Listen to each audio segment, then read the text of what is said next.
Tingin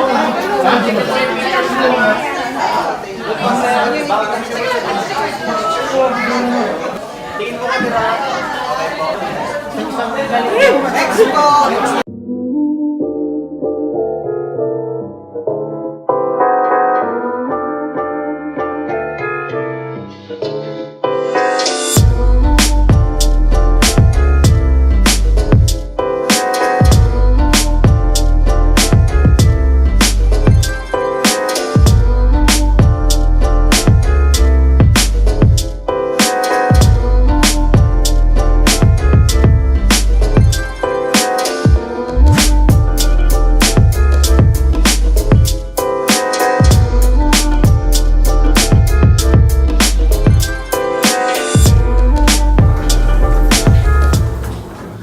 Good day, peeps. Me again, Denner, and today is November 16, Friday, our last day. Oh no, tomorrow's our last day here in Puerto Princesa. And look at the weather.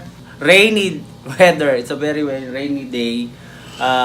It's been raining since Wednesday, Thursday, now it's Friday. After our trip in Rojas yesterday with Ma'am Ses, we had the meeting with Mayor Byron and some of his entourage, Ma'am Melissa Makasaet, Ma'am Inera, and I forgot the name of the other doctor. I think the city doctor was there. I forgot his name, sorry. Pero yeah, we discussed a lot of things about the conditions of the city, about the mercury content, and further related studies. It was a fruitful day yesterday. I was not able to vlog all of the stuff because some are, of course, confidential. So we were able to do field work in Rojas, was able to gather 3 to 4 samples, I guess, and then 1 survey. Our last day, we will do GPS, geotagging of some of the sites. Maybe we can have a side trip after. Tomorrow, our last day, there will be no more work, and that will be our rest day. If not, I may still follow up for the enumerators if I found any errors or outliers.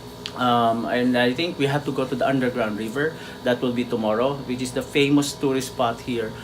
So it is a cave that you have to go in how many kilometers. So I'll further explain that if I go there. But today, still GPS and maybe a side trip around Puerto Princesa.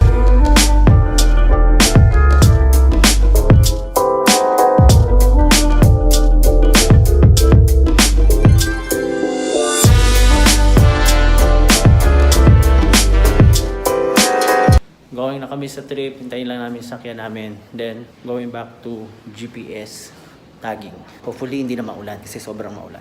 Kasi na wala pa rin yung sakyan. Anyway, ito yung front page ng Hotel Centro, Puerto Princesa Palawan. And here is the pool.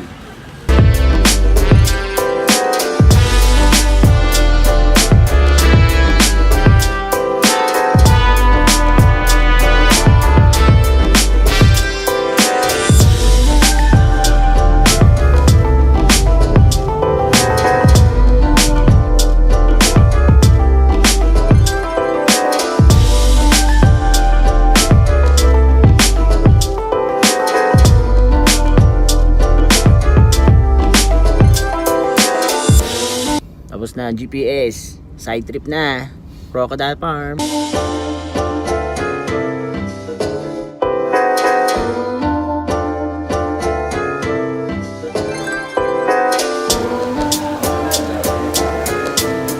Hindi ko sure ako ito si Lolong. Laki. Si Lolong lang naman pinakamalaking buhaya sa buong mundo. Nasa Pilipinas. Na alam mo kung saan nakuha? Sa Agusan. Si Lolong.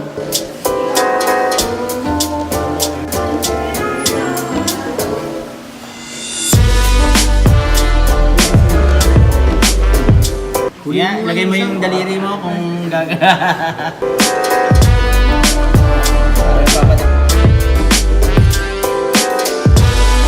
Tawag ng Crocodile Farming Institute or CFI. Ako po si Cyril, ako po yung tour guide for this tour. Sasamahan ko po kayo mula po dito hanggang sa hatchling house, hanggang sa kulungan lang po ng malaking buhaya. So ito po si Rio. Isa po siyang lalaking saltwater crocodile na nahuli sa Rio Tuba, River Patarasa. Yun po ay isang parte ng Palawan. Siya po ay sadyang hinuli dahil siya ay aksidenteng nakaatake ng isang mangingisda na nandun po sa area.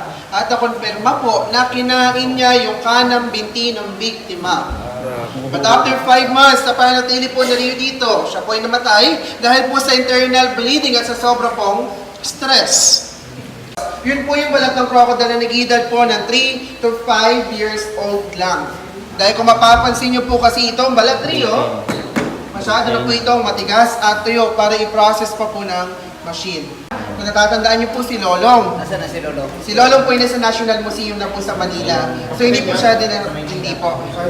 Si Lolong po ay nahuli sa Agusan Marsh sa Mindanao. And then last revalid in 2013, namatay din po si Lolong dahil din po sa stress. Ng Guinness Book of World Record na pinakamalaking crocodile na nahuli sa wild dahil siya po ay meron pong haba or laki na 20.3 feet or around 6 meters. Ito pong sa Rio ay nasa 17.6 or around 5 meters. So mas mahaba po, nasa metro pa si Lolong dito po kay Rio. Pakiingatan po niyo mga gamit na huwag po mahulog sa loob. Dahil August 4, 1990, almost 28 years ago. Dito po ay mababasa kung ano pong pinagkaiba ng alligator at ng crocodile. And then kung may questions or tanong po kayo about crocodiles, you can ask me along the way. Okay? So proceed po tayo. Yan na. Pupunta na kami kay Rio. Ay, tapos na pala si Rio. Si Lolong pala nasa Maynila. Oo, inunahan na kami. Meron po yan silang 66 po na matatalim na ngipin. So, ingat-ingat po. Pwede bang pumasok dito? Ang laki oh. Laki. Ang lahat po ng crocodile dito sa 5 years old. 1 to 5 years old pa lang yan. Laki na. So yan po yung mga fresh water Philippine crocodiles. And the rest po, puro saltwater crocodile na. Ang mga freshwater crocodile po, simula po sa dulo ng buntot hanggang sa katawan ay naka-align or naka-stripes po yan yung black spots po nila. And then ito naman po yung mga saltwater crocodile, simula rin po sa dulo ng buntot hanggang sa katawan ay naka-scattered or kalat-kalat po yan yung black spots po nila. Yes po. Ito saltwater. Pagkalat-kalat. And everyone, we Pagkadiretso. feed them only Fresh. twice a week. Only Twice a week because pork, beef, chicken, and any kinds of fish. So tayo po naman po, hindi po tayo kasama sa diet ng crocodile. Ito fresh water. Ito. Yung buntot. Hindi scattered. Tapos yun.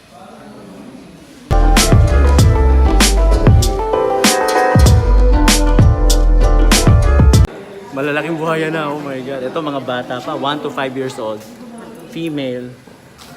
Juveniles. Diga, parang yung maliliit pala, nakakatakot na eh. Yung pa yung lalaki. Hands off the table. Matalon daw yan, kaya mag-ingat kayo.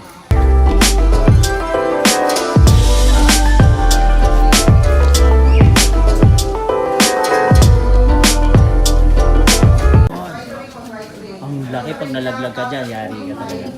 Umega, walang tutulak ha. Wala kang tutulak. Nga. Oh, lumaba siya. Oh, creepy. Taas cellphone ko. Ang cellphone ko tataas. Si Makmak. Si Aklan. Si Kalayaan. 10 tao? Sino yun? Sino yun? Madali picture ko. Si Kalayaan ito, si Kalayaan. 15.29 feet long. My golly. Si Surigao. Saltwater yan ano? Surigao. Si Surigao. Kaya nga, doon yan nakuha eh. Si Surigao. Si Surigao nakuha. 16.8 feet long. Okay, no? 16.8. Creepy. Pag malaglag cellphone, wala na. Goodbye. Ito si Kagitingan. Maliit-liit. 15.9 feet. Oh my God, ang taba pa rin niya ha. Itatago ha. There's the head. Careful. 15.9. Creepy.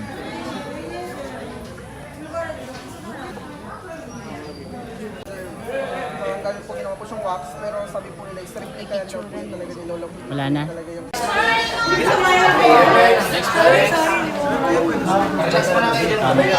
Baka maramdaman niya eh. God.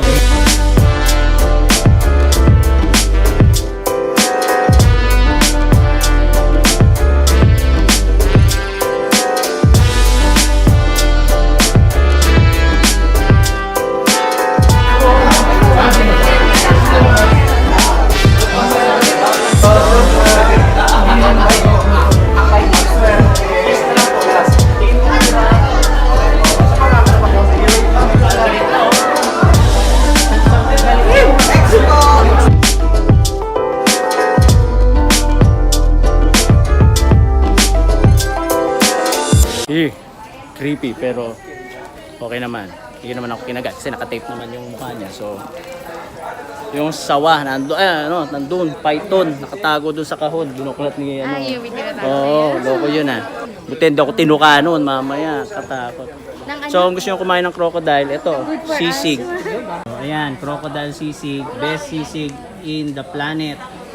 Good for asthma, low fat cholesterol, good for the heart, at aphrodisiac. Entrance 40 pesos, then picture 200. Then if you like to eat crocodile, dito kayo, crocodile sisig. Try and visit here in Puerto Princesa Palawan. Ganda ng mga t-shirt. Ayos, kibugan na!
Dito sa Mitra Farm, walang bayad. Pero kung gusto nyo mag-zipline, magkano ang zipline? 500 yata. 500! Ayun.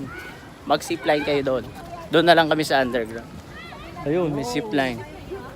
Ito parang art center nila. Ayun, may kabayo. Puno mo nga kami dito sa may kabayo ni Mitra. Ang ginawang kambing yung kabayo. Kambing nga ba? Ay, may kabayo. So dito, okay na kami ng successful naman ang flight ng drone ko. So as you can see, daming kabayo. Yan, dadaanan sa likod ko. So kahit maulan, nirisk ko pa rin i-flight yung drone ko kasi may green signal naman, ready to fly GPS. So, punta lang kami sa Baker's Hill.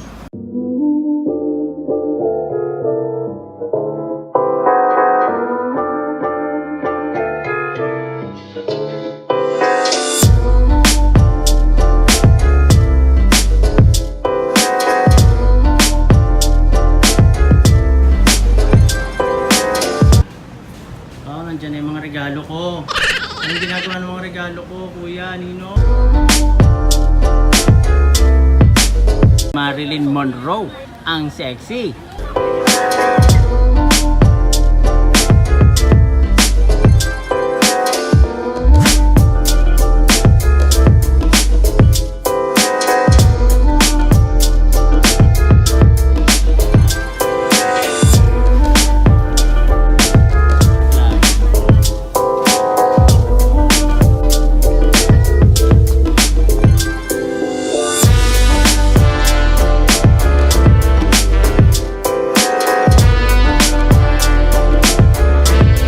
So kung appreciative kayo sa landscapes, playground sa mga bata, kung gusto nyo rin chumibog, meron din silang bakery pastries. Punta lang kayo dito. Besides Mitra Farm lang, which is like a few meters away from here. Okay dito.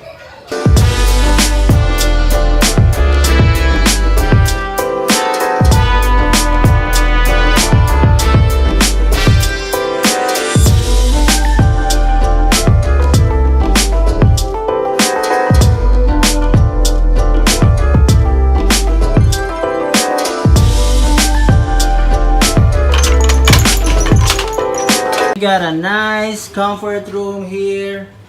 pesos per entry. You pay? Thank you sa hindi paghawak ng... Ay, hindi pwede.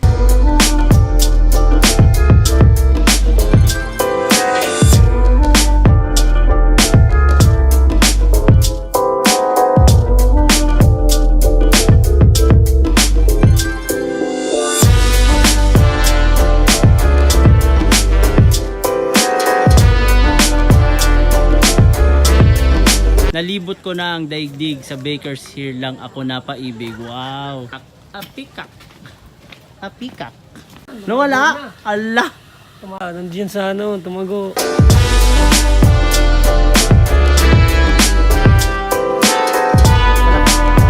Anaconda! Oh my God! Maraming palaka! You hear that? That's the sound of palaka. Walang palaka, pero tatago sila. So they're mating.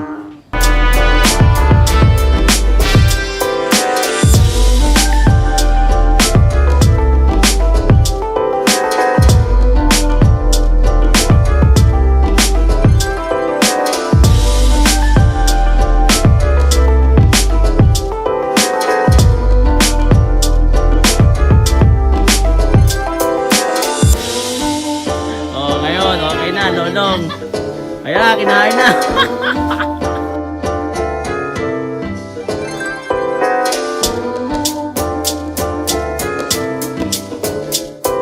So, pwede pala mag-drone dito. Sana dinala ko yung drone ko. This is overlooking Baker's Hill at the back and Puerto Princesa in the front. Palawan, overlooking Puerto Princesa. The beaches of Puerto Princesa. So that's Baker's Hill here in Puerto Princesa. As you can see, maganda ang landscape.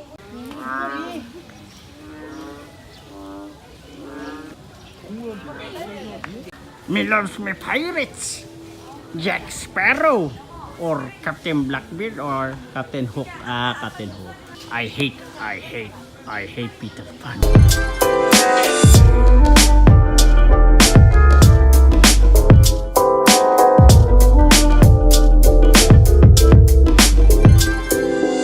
Huwag nyo papakita kay mami ito. Patay tayo dyan.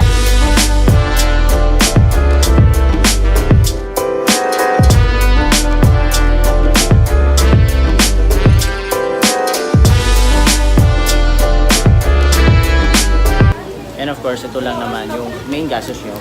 Buying pasalubong to your family.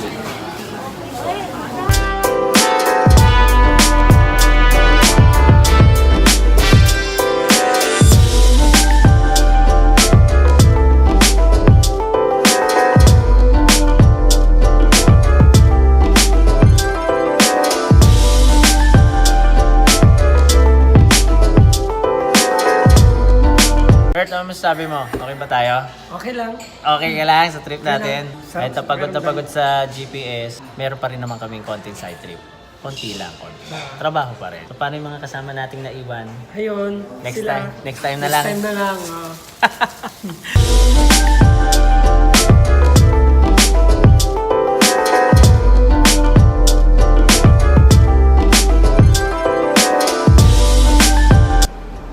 Please subscribe to my channel by clicking on the upper left and on the lower right. Peace.